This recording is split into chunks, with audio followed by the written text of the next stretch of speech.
हम बोले थे सर अगर खरवार समाज से उम्मीदवार देंगे तो उसका मनिहारी में भी जाएगा, पुरानपुर में भी जाएगा, पीरपैती में भी असर होगा और बरारी में भी असर होगा। लेकिन आप मतलब अलका से उनको आप मतलब जो है बाका से मतलब उनको तैयारी करने के लिए बोल दिए, वो भी काफी मेहनत किए और उनको भी टिकट नहीं दिए। तो अलका सिंह को जो वो एसटी में नहीं आता था, नहीं सर सुनिए ना, और जब नामांकन किया तो उनका नामांकन रद्द हो गया। सुनिए सर, दिया गया पति को प्रशांत जी बुलाए, बोले आप चुनाव लड़िए, तो तैयार। वो अलका सिंह हमारे रिलेटिव है, वो खरवार है, इसी भागलपुर के नौगछिया प्रखंड के रगड़ा प्रखंड के जो मुरली बनिया गांव के रहने वाले अलका सिंह नामांकन किया था। नहीं, वो खरवार है, हम बताते हैं वो खरवार है। अगर मतलब वैसे जाता सर तो हम ये चाहते हैं सर कि जो है आप जो वादा किए थे लोगों से कि सामाजिक समीकरण के अनुसार सबको भागीदारी देंगे, उसमें भी सर चूक हुई है पार्टी में। और हम सर दिल से आपके साथ जुड़े हैं पहला दिन से, और हमको प्रभारी बनाए सर। कटिहार संकल्प पूरा नहीं होगा तब तक हम लोग पूरी ईमानदारी और शुद्धता से इस प्रयास को जारी रखेंगे। उसी दिन ये भी घोषणा की गई थी कि सरकार बन गई है, अब इनको 6 महीने का समय दिया जा रहा है। 6 महीने सरकार के पूरे होंगे मई के अंत में। उसके बाद जनसुराज लोगों के बीच में, समाज के बीच में जाकर फिर से जो जनमानस से जुड़े हुए मुद्दे हैं, उनकी परेशानी है, भ्रष्टाचार है, शिक्षा का अभाव है, रोजगार नहीं है, पलायन हो रहा है, जो भी मुद्दे हैं उन मुद्दों को लेकर हम लोग फिर से जन जागरण का अभियान शुरू करेंगे। साथ ही सरकार ने जो मुद्दे जो वादे किए हैं उन पर उनकी अकाउंटेबिलिटी फिक्स हो, चाहे वो 2 लाख रुपया हर महिला को देने की बात हो, बिहार में 1 करोड़ रोजगार की बात हो, हर ब्लॉक में हर प्रखंड में एक आदर्श विद्यालय बनाने की बात हो। जो मुद्दे जनसुराज ने उठाए थे और सरकार ने वादा किया कि वो करेंगे, उन मुद्दों के बारे में भी जून के बाद बड़े स्तर पर संघर्ष शुरू किया जाएगा।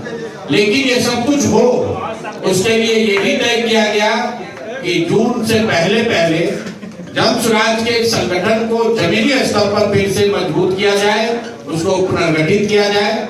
उसी के लिए मैंने घोषणा की थी कि हर जिले में मैं व्यक्तिगत तौर पर कम से कम 3 दिन बिताऊंगा, ताकि संगठन से जुड़े हुए साथियों का, उनका जो अभी तक का अनुभव रहा है, जो उनका सुझाव है, उन सबको समायोजित करके जनसुराज के संगठन को फिर से पुनर्गठित किया जाए। आने वाले समय में जून से पहले आप भागलपुर और नगछिया में जो 2 संगठन जिला होगा जनसुराज का, आप नया संगठन देखेंगे। और मैं उन सभी संगठन की बैठकों में यहाँ पर आने वाले 2 महीने में शामिल होऊंगा। जिले, प्रखंड और पंचायत के स्तर तक संगठन को फिर से पुनर्गठित किया जाएगा और जून से फिर हम लोग बिहार नव निर्माण अभियान को पूरी ताकत से जनता के साथ मिलकर शुरू करेंगे। बिहार, ये जो नारा लोग देते हैं, एक बिहारी सब पर भारी, ये तो तब होगा जब बिहार फिर से ज्ञान की भूमि बने। ये तब होगा जब आपके हमारे बच्चों को यही रोजगार हो, पलायन बंद हो, वरना ये सिर्फ कागजी नारा बन के रह जाएगा। एक बिहारी 100 पर भारी तब था जब बिहार का गौरवशाली इतिहास था, जब देश बिहार से पाटलिपुत्र की धरती से चलता था। आज देश गुजरात से चलता है, तो एक बिहारी 100 पर भारी नहीं है। एक गुजराती फैक्ट्री चला रहा है, वहां 100 बिहारी जाकर मजदूरी कर रहे हैं। तो जब तक वो स्थिति नहीं बदलेगी तब तक बिहार में बदलाव की बात करना बेमानी है। 5 राज्यों में चुनाव है सर, आपका असेसमेंट क्या है? कोई असेसमेंट नहीं है। मेरा असेसमेंट 2022 के बाद सिर्फ और सिर्फ बिहार को लेकर है, बिहार के समाज को लेकर है। बाकी दुनिया भर के जो विषय हैं वो मैं पढ़ सकता हूँ, बोल सकता हूँ, लेकिन उससे मेरा कोई सीधा सरोकार नहीं है। ईरान में क्या हो रहा है, ट्रंप क्या कर रहे हैं, यूक्रेन में क्या हो रहा है, सब विषय पे चर्चा हो सकती है। लेकिन मैंने 2022 के बाद से जो अपना रास्ता चुना है, मेरा एक ही संकल्प है, एक ही व्यू है, एक ही ध्येय है, वो है बिहार में बदलाव। और बिहार से न बाहर न जाना है, न बिहार के मुद्दों से भटकना है। बिहार के बच्चों के लिए पढ़ाई हो, पलायन बंद हो, रोजगार हो, भ्रष्टाचार खत्म हो। अपने पूरे जीवन का जो 10 साल मैंने लगाने की बात कही है, उस पर कायम है। चुनाव के परिणाम कुछ भी आए, अभी ये 14 साल चल रहा है, बिहार में पूरी ताकत से बने रहेंगे। दूसरे राज्यों में चुनाव हो रहा है, नहीं हो रहा है, वो होता रहेगा, उससे हमें मतलब नहीं है।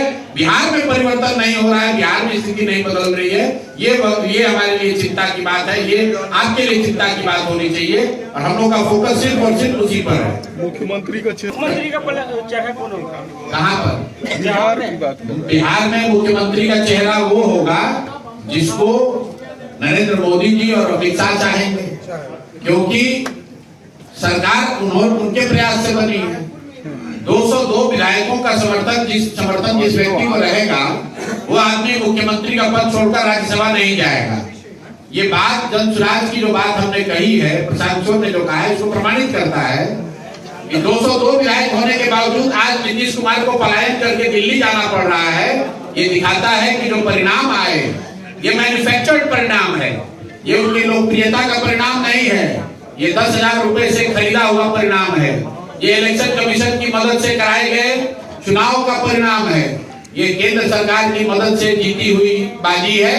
तो आज जो जिन लोगों ने जीतने में अपनी भूमिका अदा की है, वो तय करेंगे कि बिहार का मुख्यमंत्री कौन होगा।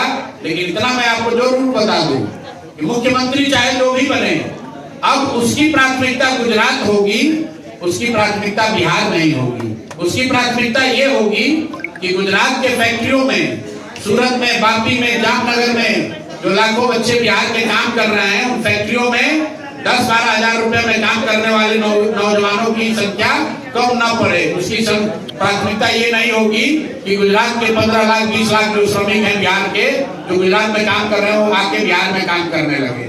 पहली बार ऐसा होगा कि बिहार को कोई ऐसा व्यक्ति चला रहा होगा जिसकी प्राथमिकता गुजरात का विकास होगा।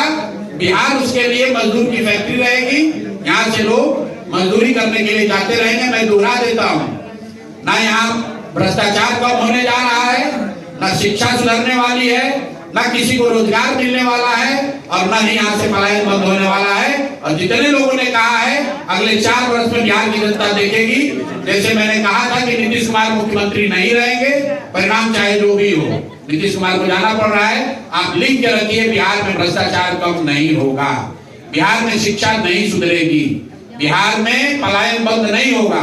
क्योंकि जिन लोगों को हमने मिलकर जिताया है, वो चाहते हैं कि बिहार में बेरोजगारी रहे, ताकि 10-12 हजार रुपया में काम करने के लिए लोग गुजरात में मुफ्त का मजदूर मिलता रहे।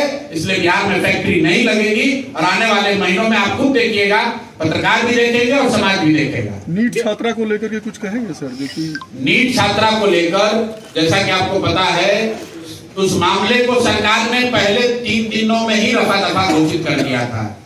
ये पहली बार जन सुराज ने, प्रशांत किशोर ने जब आवाज उठाई, जब मैं उस छात्रा के घर पे गया, तब सरकार की आंख खुली, तब सरकार ने SIT बनाया। जब हम लोगों ने SSP पर दबाव बनाया, तब वहां पर जितने थाना से जुड़े हुए पदाधिकारी थे उनको बर्खास्त किया गया। अभी CBI उसकी जांच कर रही है। जहां तक अभी हम लोग का अपना अनुभव जो दिख रहा है, निश्चित इतना तो सरकार ने भी माना है कि कुछ न कुछ उस लड़की के साथ बड़ी दुर्घटना हुई है। उसके रेप की बात उसके पोस्टमार्टम में आया है। मर्डर हुआ है या आत्महत्या हुआ है, मेरे पास उसका कोई प्रमाण नहीं है, लेकिन हर हालत में उस बच्ची के साथ बहुत बड़ी दुर्घटना हुई है, उसके साथ इंसाफ होना चाहिए। CBI जांच कर रही है। ये दिखाता है कि जिसको पटना पुलिस नहीं सॉल्व कर पाई, SIT नहीं सॉल्व कर पाया, CBI भी उलझा रहा है। क्यों? क्योंकि इस घटना के पीछे इतने बड़े लोग शामिल हैं कि पुलिस वाले कांप रहे हैं, डर रहे हैं कि उसको पकड़े कैसे। ये छोटा मामला नहीं है। CBI के जरिए उस मामले को रफा दफा करने की कोशिश की जा रही है, ताकि समय के साथ मामला दब जाए। लेकिन मैं आपको पहले भी मैंने कहा और यहाँ दोहरा देता हूँ, जब तक जन सुराज बिहार में है, उस छात्रा के साथ इंसाफ होगा।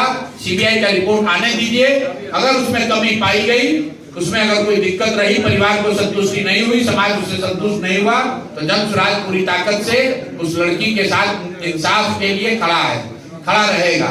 एक और बात मैं आपको बता दूं, बिहार में जो लोग जाति का बात करता है, वो लड़की जिस जाति की है, उसी जाति के SSP हैं पटना में, उसी जाति के DGP हैं बिहार में, उसी जाति के डिप्टी CM हैं, उसी जाति के 20 से ज्यादा विधायक जीते हुए हैं। कोई उसकी लड़की की मदद करने नहीं आया है। ये देखने का और बिहार के लोगों का समझने का समय है। मेरे भाई, अगर आप पर संकट आएगी, कोई जाति धर्म आपके साथ खड़ा होने वाला नहीं है। गलत को चुनोगे तो गलत ही होगा। क्या मैसेज अच्छा, जाति के आधार पे इसलिए भ्रष्ट है क्योंकि नेता भ्रष्ट है। नेता इसलिए भ्रष्ट है कि जनता ने उसी को चुना है 10,000 रुपया लेकर। तो आप और हम 10,000 रुपया लेकर वोट देंगे तो निश्चित तौर पर भ्रष्टाचार कम नहीं होगा। हम आज पूरा बिहार कह रहा है नीतीश कुमार की सरकार चोर है, बहुत भ्रष्टाचार है। तो नीतीश कुमार ने कहा देखो बिहार की जनता को दिखाते हैं आईना, सबको 10,000 रुपया बांटा, सब लोग भी किया।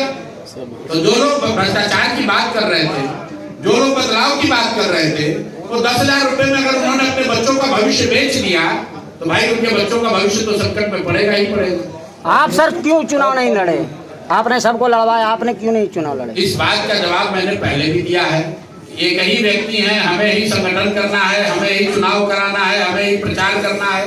तो समय के मर्यादा को ध्यान में रखकर उस समय पार्टी ने निर्णय लिया कि नहीं लड़ना है, अब वो बात हो गई। अब मैसेज क्या है, अंतिम मैसेज क्या है बिहार वासियों? मैसेज वही है जो 3 बरस पहले था, बोइएगा बबूल तो आग नहीं खाइएगा। अगर बिहार के लोग नहीं सुधरेंगे, वोट के दिन नहीं सुधरेंगे, बात करने से सुधार नहीं हो सकता है। जब तक आप वोट देने के तरीके में सुधार नहीं करेंगे तब तक बिहार में सुधार की बात बेमानी है। कहीं कुछ सड़क बन सकता है, वो नया ट्रेन चल सकता है। अंग्रेजों के जमाने में भी सबसे ज्यादा रेलवे लाइन लगा था। रेलवे लाइन इस देश में रेल का सबसे ज्यादा विस्तार अंग्रेजों के जमाने में हुआ था। वो विकास नहीं है। लोगों को ये भ्रम है कि सड़क बनना विकास है।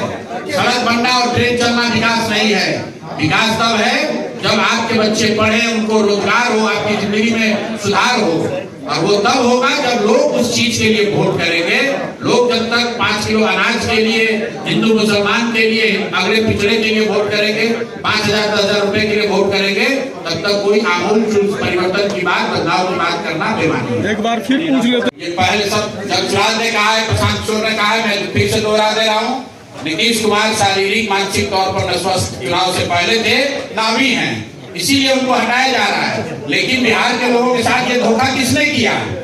नीतीश कुमार ने किया, उनके दल ने किया, उन नेताओं ने किया, भाजपा के उन नेताओं ने किया जिनको मालूम था कि नीतीश कुमार स्वस्थ नहीं है, फिर भी उनको बिहार की जनता को बेवकूफ बनाकर कहा यही तुम्हारे नेता है, इनको वोट दो, ये तुमको 1 करोड़ नौकरी देंगे। अब वो नौकरी क्या देंगे? उनका अपना ही नौकरी खत्म हो गया, वो जा रहे हैं दिल्ली। तो ये बताइए कि बिहार में 1 करोड़ नौकरी कौन देगा? तो जिन लोगों ने भी नीतीश जी का नाम बेचा है, उनको स्वस्थ बताया है, वो सब बिहार के मतदाताओं के, बिहार के युवाओं के, बिहार के लोगों के गुनाहगार हैं। सीएम मटेरियल मान रहे हैं निशांत कुमार को आप? भैया, बिहार में सीएम मटेरियल वो है जिसको बिहार की जनता माने। ठीक है, बिहार की जनता जिसको सीएम मटेरियल मानेगी वो सीएम मटेरियल है। लेकिन आज की तारीख में तो सीएम मटेरियल वो है जिसको नरेंद्र मोदी और अमित शाह चाहेंगे।